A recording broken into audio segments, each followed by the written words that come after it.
Alright, we've got three things today. The first one is actually not an anime, so let's get this out of the way.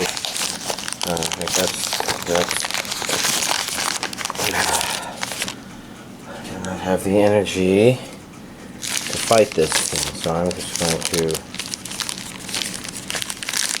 use the scissors to cut my way in. Most of the way, at least. And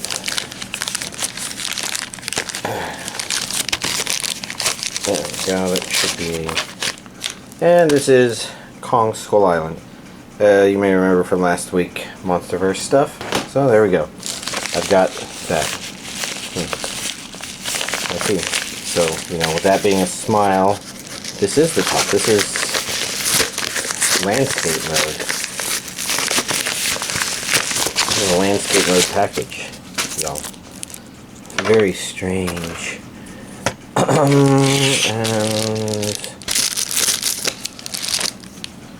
that should be enough there. This opens and out. We'll just begin with this Infini-T Force, which I think is a CGI animation. I see a region A. I'm pretty sure this is anime. English and Japanese.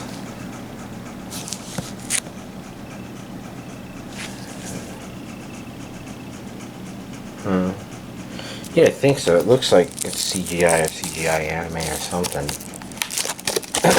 Anyways, I think this was actually supposed to arrive last week, but it arrived whenever it wanted to. Whatever. Actually, it does look very much more anime than. Oh, interesting. The difference between the inside and the outside.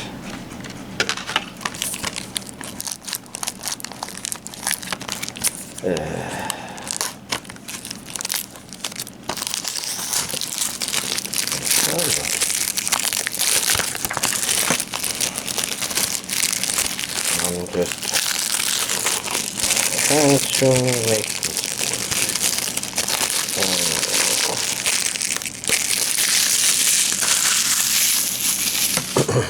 okay, now, oh my god, plastic.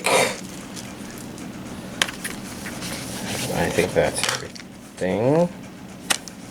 Why is this? Because there's more goddamn plastic. This is one of those situations where the plastic doesn't know to give up. Ugh.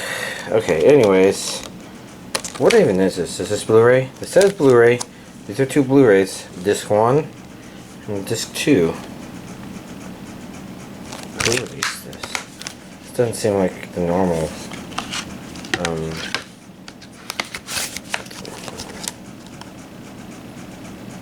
I'm looking at these here and realize those aren't the distributor. Oh, Viz. Oh, how weird. Speaking of Viz, but I don't know if Viz actually has been distributing these. Anyways, Pokeon Black+White 4-movie collection on Blu-ray. I don't think any of these had been released on Blu-ray here before, so here I am getting them. I have them all on DVD. And it says 4 movies. It's technically, I would call it 3.5 maybe, I think. Because technically you have that movie, and that movie. And there's 2 different versions of that movie, depending on whether you're dealing with Reshiram or Zekrom. Yeah, you can kind of see here. And then there's Curium, and then there's Gensect. Anyways, let's take a peek at the inside. There's some Pokemon adventures. Sun and Moon. Okay, interesting. They've got 2 movies per disc. One has the black and white versions, and the other one has the Curium and the Gensect movies. That's actually kind of neat. A neat way to do it. And last but not least, we have The Case of Hana and Alice. Blu-ray. This is Shop Factory or G-Kids. Yeah, it says G-Kids there. engaging and highly likable film about hugely likable teens. Bonus features, interview with voice actors, film completion press conference, premiere stage greeting, interview with director, message from animator Makoto Shinkai. Oh, okay. TV spots. If I'm remembering correctly, Makoto Shinkai actually makes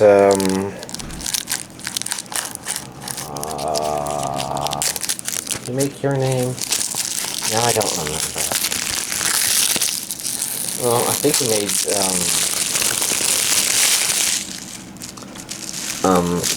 jeez, I'm blanking. Oh, do I see anything around here? I see a region A there. Voices of a Distant Star. There we go. On Blu-ray. I don't know if there was a DVD version. There's an alchemic circle in the middle of the floor. It doesn't look like human transmutation now. I was going to say transportation. That's a different problem. This could be about that. Doesn't look like it, but anyways, it's a. I didn't expect it to be a small update week, but I don't know. I'm barely keeping track of things. I'll talk about that in the next section. And here's this week's anime DVD collection update. So, if I remember correctly, last time I had finished the first disc of Ace Attorney, Season 2, Part 1, and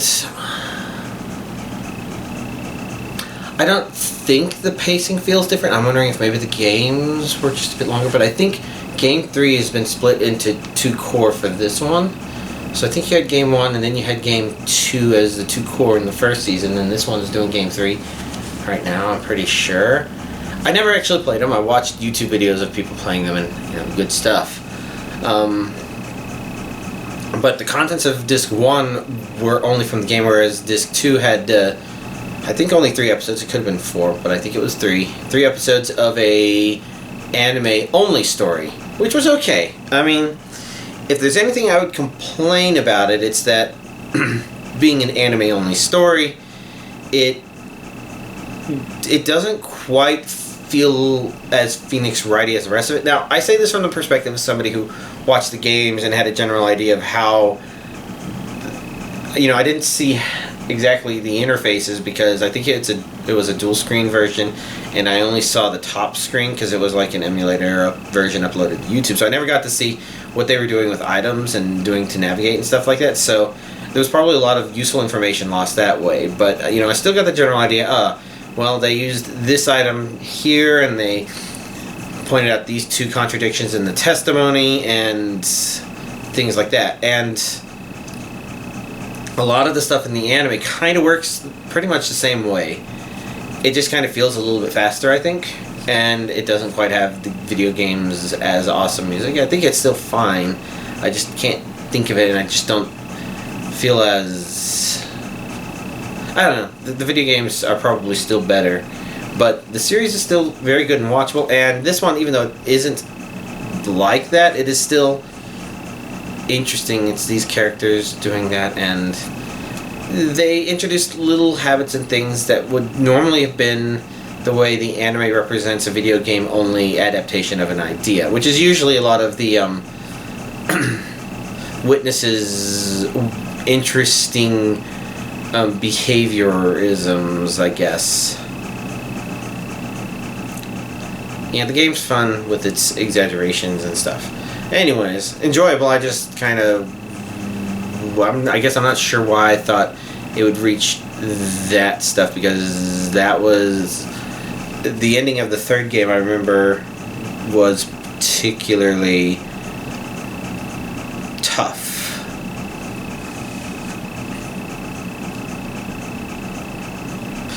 And it'll be interesting to see how the anime does that, because I don't remember certain details, but I do remember certain other details.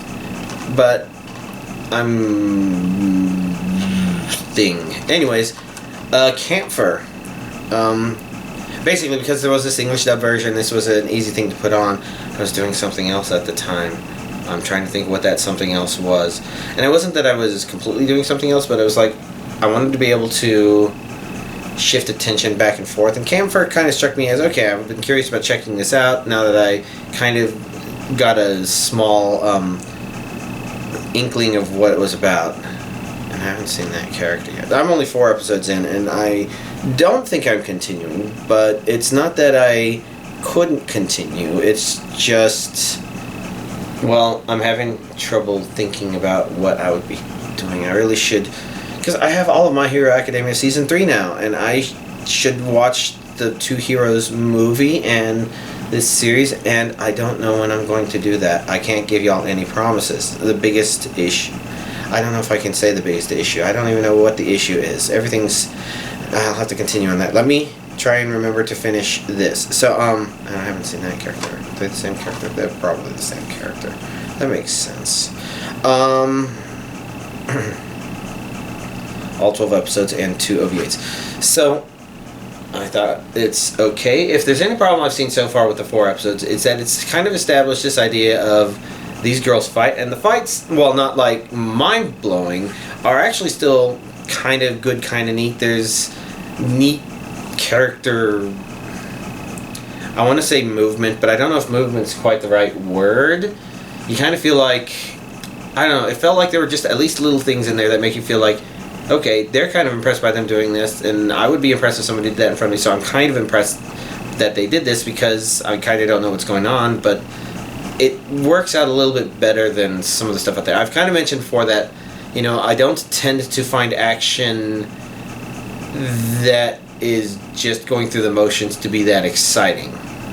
And a common example is like when somebody's like, man, this person does backflip while shooting guns, but if they hit people with their bullets and it just has no effect, then it doesn't really feel like it's anything. In fact, it just feels all completely artificially scripted, and the fact that they're not really doing a backflip becomes a little more obvious, and I just don't feel it.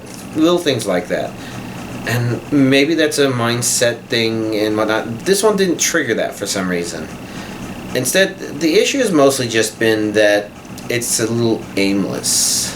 Like, I'm 4 episodes in, and I'm like, I could continue to watch more episodes. I don't know if I have a particular goal in mind, because it's just doing stuff. It's like, it's even introduced, it's introduced the idea that the Camphors are on 2 different colored teams. It feels arbitrary, but whatever, but we have seen our characters interact with somebody on the opposite team, and it doesn't feel like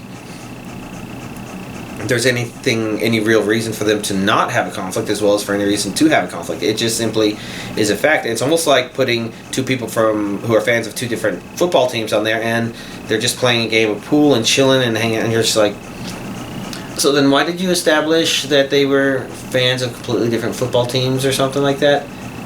You know, if you wanted to do it to say, oh, look how nice, but it's not even doing that. It's just, so my example is weird. But then so is the anime, but then so is anime in general. Anyways, that just pretty much means that I'm not sure why watching it, but it is definitely very watchable. So, interesting stuff. Okay, and I don't remember last week if I talked about having watched Steven Universe the movie. Or maybe that was 2 weeks ago. I'm having trouble remembering anything. I actually thought it was actually neat. And I've, you know, digested a bit, and I've enjoyed it a bit more.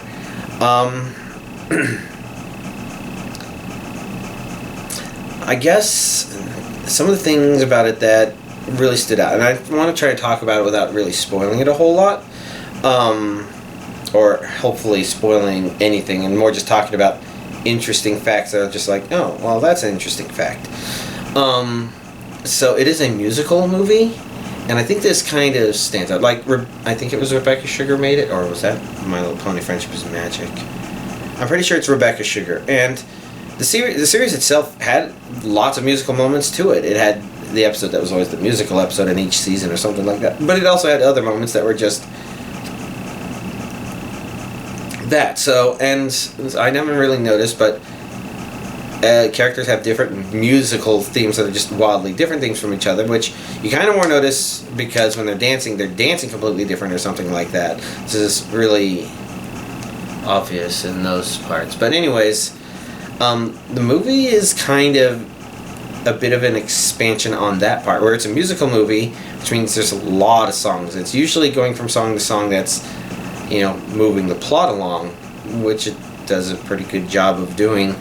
But the interesting thing about it is I get the impression that that's a part that's a real labor of love. Like, this thing had like 2 or 3 labors of love things that went on with it. And then the songs, I think I got the impression maybe there was guest music work going on in there, and a lot of them are actually really good, really nice, really pleasant.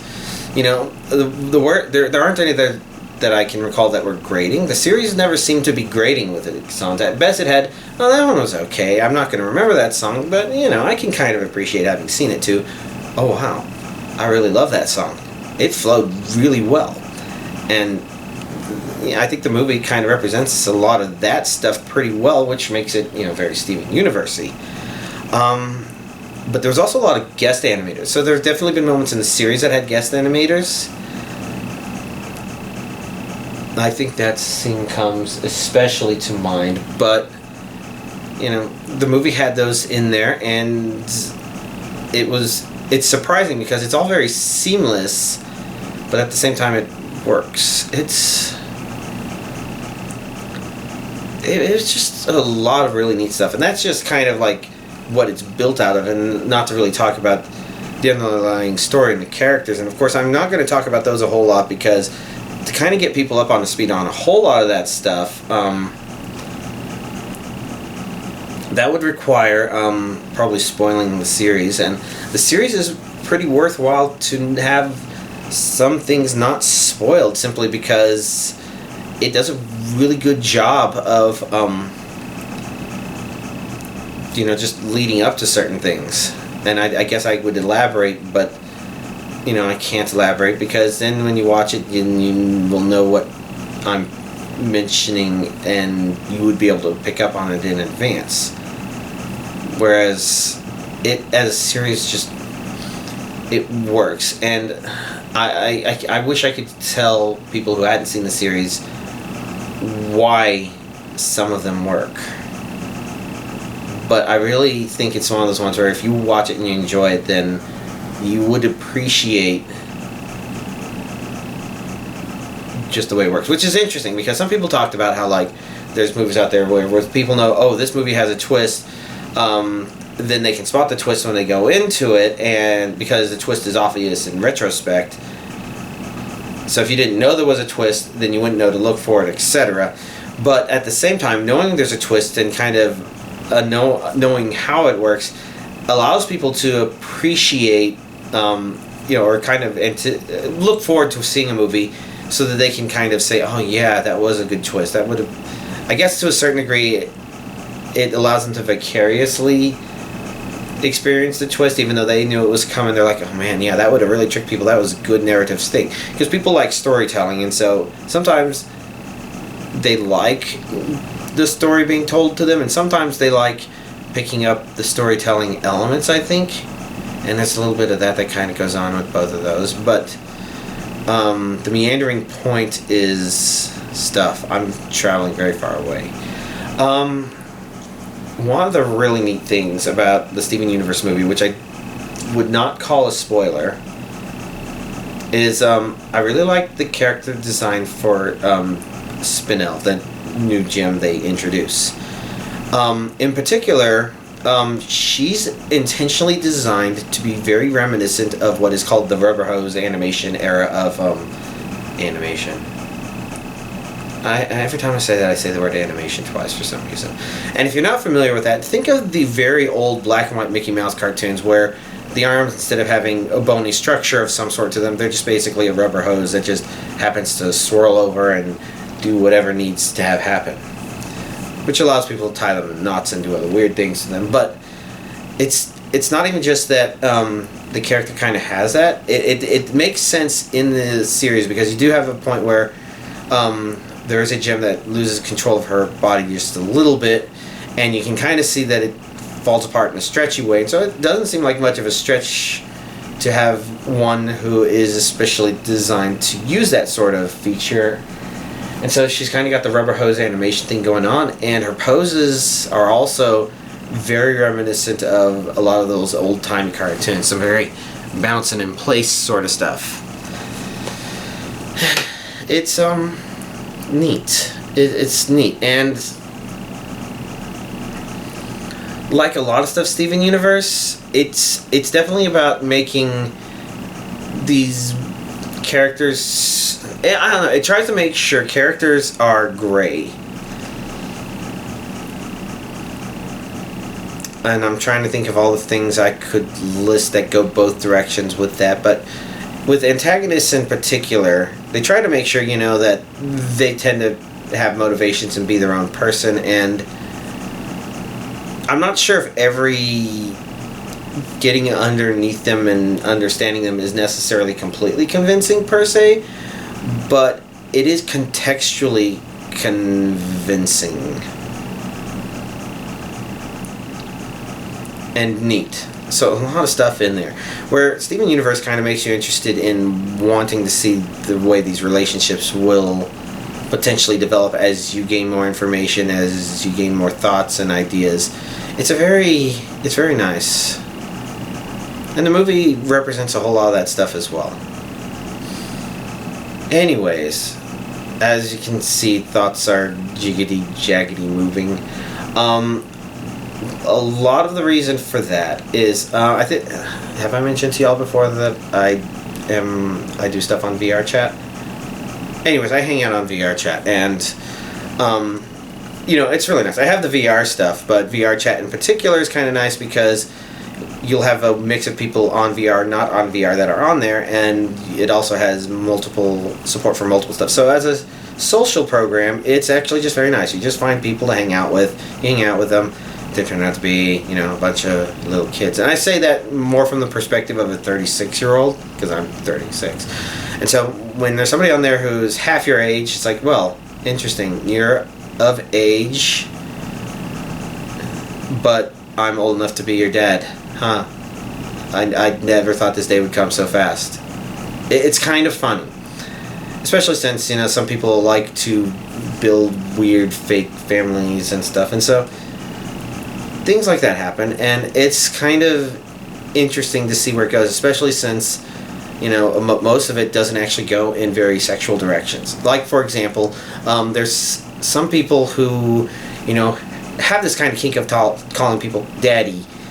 You know, just now, I have somebody who called me her VR chat dad, and if you think about it, when it's put that way, that's about as non-sexual as you could put it, which kind of tells you that it's more like she values having that sort of male presence physically there, even though physically I'm not there because it's all VR. But, you know, I think there's people who like having certain people, personality types hanging around. And I seem to trigger that stuff, which is actually really nice, because I just don't have to think about stuff too hard usually on VR chat. Anyways, I think I'm meandering a bit. When it comes to uploading your own avatars, you're gonna have to do that through Unity, unless you find some way to cheat the system in some other way. But the entire point is, VR chat is built on Unity, based on Unity. It's a sales platform for Unity and for getting people to want to use Unity to build games, or maybe to buy Unity assets or something like that. And I'm not at a lot of that stuff yet, but when it comes to just uploading an avatar, well, some of the motivations there are the Oculus Quest, I guess. I mean, there's a series of steps where that's encouraging stuff, but I'm the kind of person who kind of chooses an avatar and just uses it for a very long time. And it requires things to get me to change. So I've been using I've traditionally used an Alice Margatroyd avatar, and it's a particular one. It doesn't necessarily look sexy attractive or anything like that, but I think it just is more welcoming, pleasant, calmed. The problem is that now that the Oculus Quest is out, you're getting lots and lots more people adapting, using it. And some of the friends I really like to hang out with have gotten it as well, because it's not really a great VR system, but it is really good at giving people VR accessibility. So they have a clearly degraded VR experience, but they get to experience VR, whereas normally they wouldn't be able to. And you can almost think of it as a difference between my Vive Plus full body tracking stuff, which cost maybe, I don't know, $1,000, maybe not quite, versus some $10,000 rig that allows you to get more freedom, accurate tracking movements, something like that. And that's the thing. There's always different levels, but for the most part, people who have been connected to it and have been mostly good have had the Oculus Rift or the HTC Vive, and you're getting next generation of those stuff coming up. But the Oculus Rift is designed to be basically just a cheap cell phone that you can wear on your head, and it works out. I think it tracks your trackers based on where the headset sees them, or your hands where the headset sees them, or something like that. I'm not entirely sure. But it's a lot cheaper than the other options. Because even if you compare it to like the Vive, okay, you can spend $500 to get a Vive, or like you could, maybe it's cheaper now, I don't know. And the Rift is $300. That may seem like it's not that much cheaper, but the difference is that the Vive also has to connect to a system that itself can handle pushing enough polygons and processing enough stuff to handle everything, whereas the Rift has the Quest has a very definite idea on what it's built around it. So it's almost like a console in that regard, in that people who work with the Quest know exactly what they're working with, whereas people working with the Vive are basically dealing with a PC user. They could have anywhere between 4 gigabytes of memory and 152 billion gigabytes of memory, or something like that.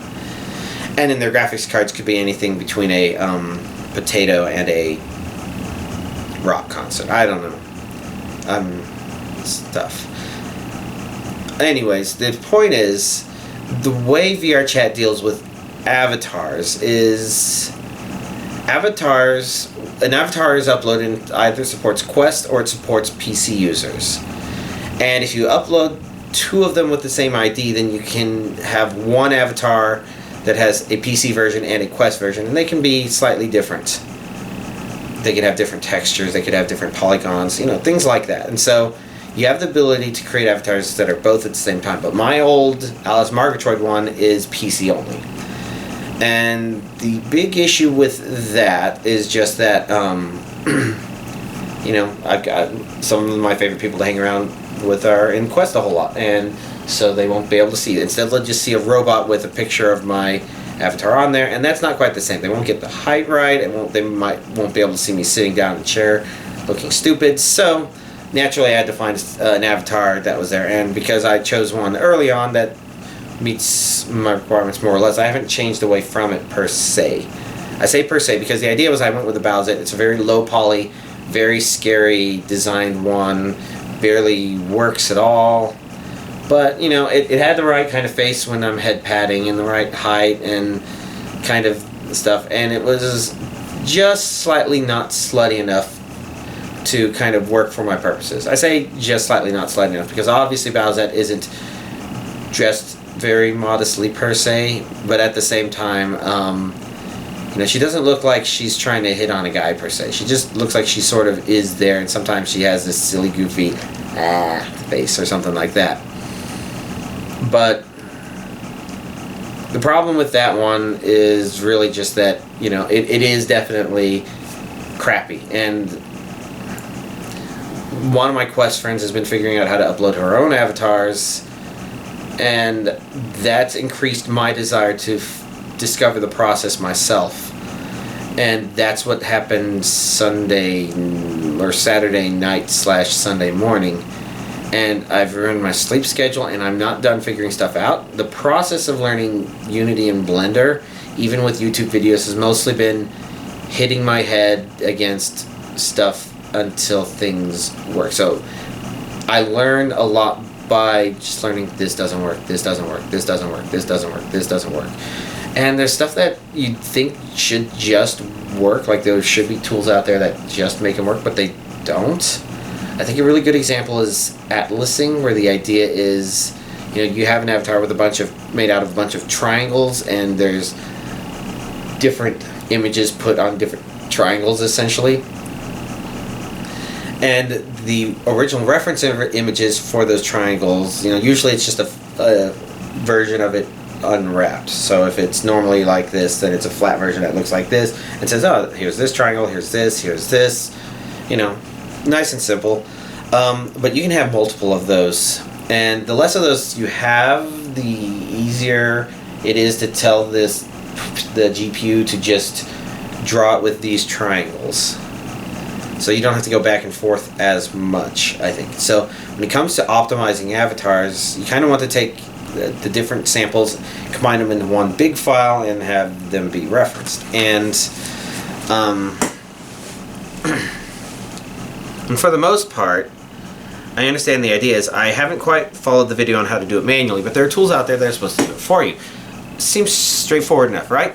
Nope, because that tool gets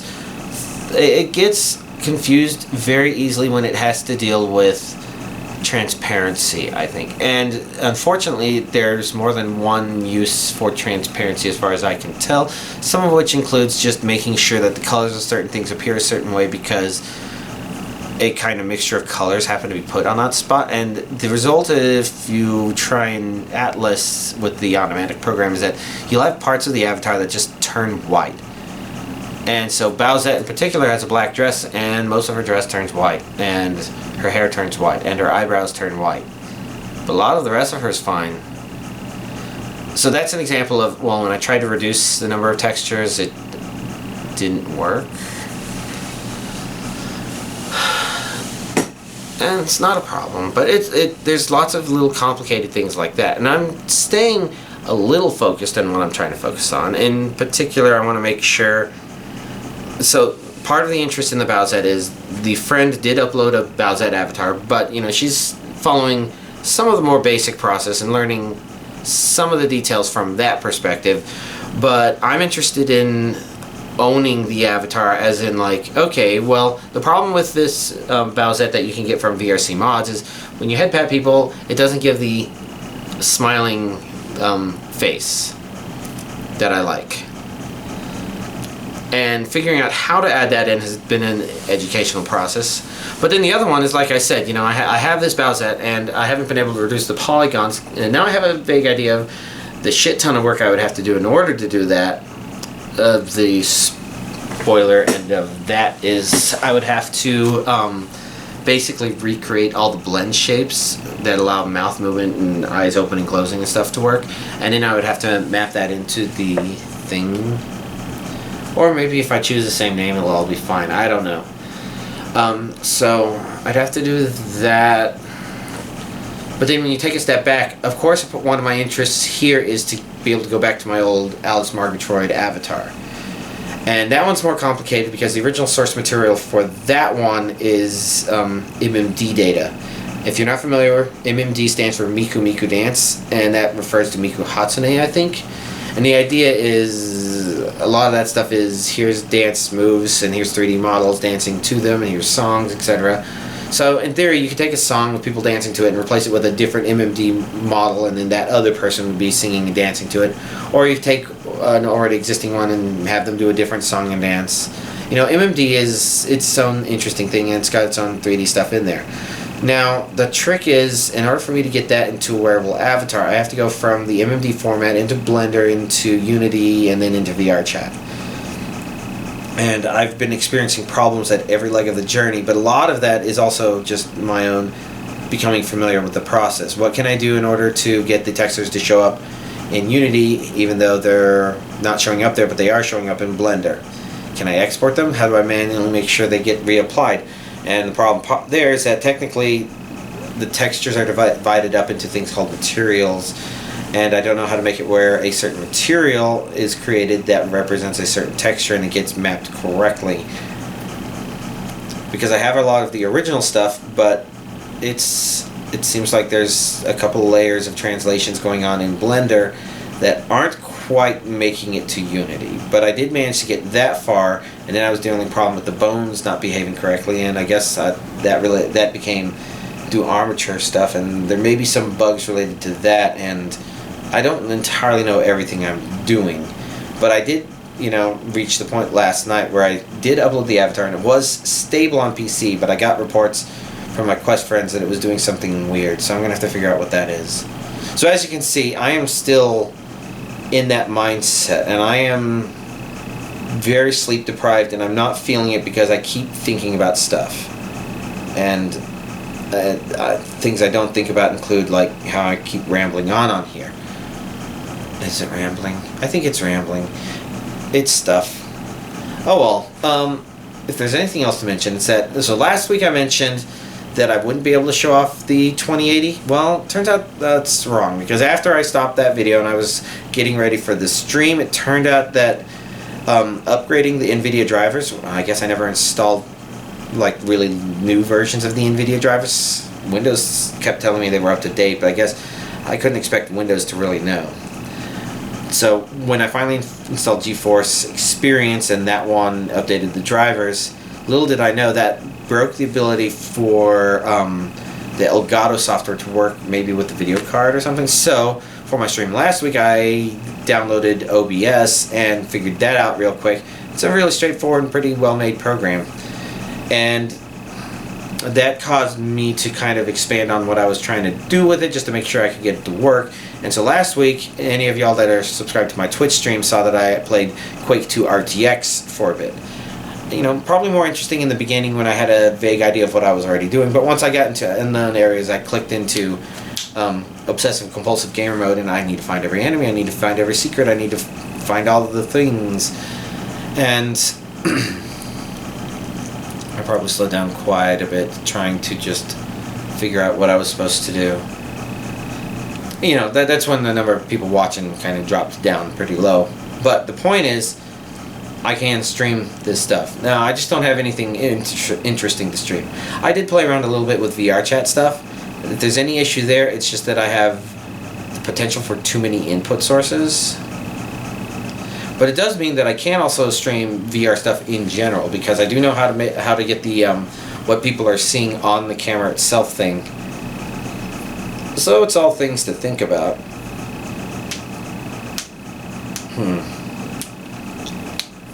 I'm wondering if this is the sort of thing where having multiple graphics cards may be kind of helpful. One for streaming stuff and one for what's actually being played. Okay, it's a weird thought, and the truth of the matter is my goal is more to upgrade my VR to the Index. I'll probably just be able to play around with it in Lighthouse 1.0 first, and then if I am completely satisfied and ready to move over, then I can switch out Lighthouse 1 for Lighthouse 2, and then eventually increase the number of lighthouses. Because I have certain things that would probably work better if seen from certain angles. I'm a little digressing. Anyways, it's all stuff, busy stuff, lots of technical stuff. But yeah, so tonight's stream should be interesting. I have an additional webcam, and I'm gonna try and have more than one webcam on the video for whatever we're doing. Should be cool. I should end this video here. Y'all, have a nice week.